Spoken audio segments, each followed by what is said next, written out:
ధైర్యం లోపల నుంచి రావాలి. శ్రీ భగవద్గీత మనకు అదే నేర్పుతుంది. యుధామన్యుశ్చ విక్రాంత ఉత్తమౌజాశ్చ వీర్యవాన్ సౌభద్రో ద్రౌపదేయాశ్చ సర్వ ఏవ మహారథాః. విక్రమశాలి అయిన యుధామన్యుడు, మహాబలవంతుడైన ఉత్తమౌజుడు, సుభద్రకుమారుడైన అభిమన్యుడు, ద్రౌపదిపుత్రులు వీరందరూ మహారథులు, అత్యంత పరాక్రమశాలులు.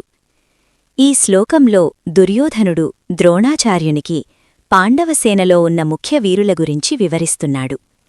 యుధామన్యుడు అర్జునుని శిష్యుడు, ధైర్యం మరియు యుద్ధ నైపుణ్యంలో ప్రసిద్ధుడు. ఉత్తమౌజుడు అపార బలవంతుడు, పరాక్రమంలో అగ్రగణ్యుడు. సౌభద్రుడు అభిమన్యుడు అర్జునుని కుమారుడు, యువకుడైన మహావీరుడు. ద్రౌపదేయులు ద్రౌపది కుమారులు, 5 మహారథులు. ఇక్కడ మహారథాః అనే పదం ముఖ్యమైనది. అర్థం ఒకేసారి అనేకమంది యోధులతో పోరాడగల సామర్థ్యం కలిగిన వీరులు. దుర్యోధనుడు వీరుల పేర్లు ప్రస్తావించడం ద్వారా పాండవుల సేన బలాన్ని ఒప్పుకుంటున్నాడు.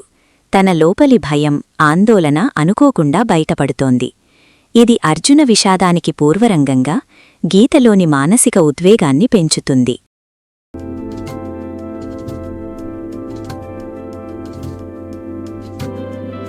నిత్య గీతా జ్ఞానం. ప్రతిరోజు ఒక శ్లోకంతో కలుసుకుందాం. జై శ్రీకృష్ణ.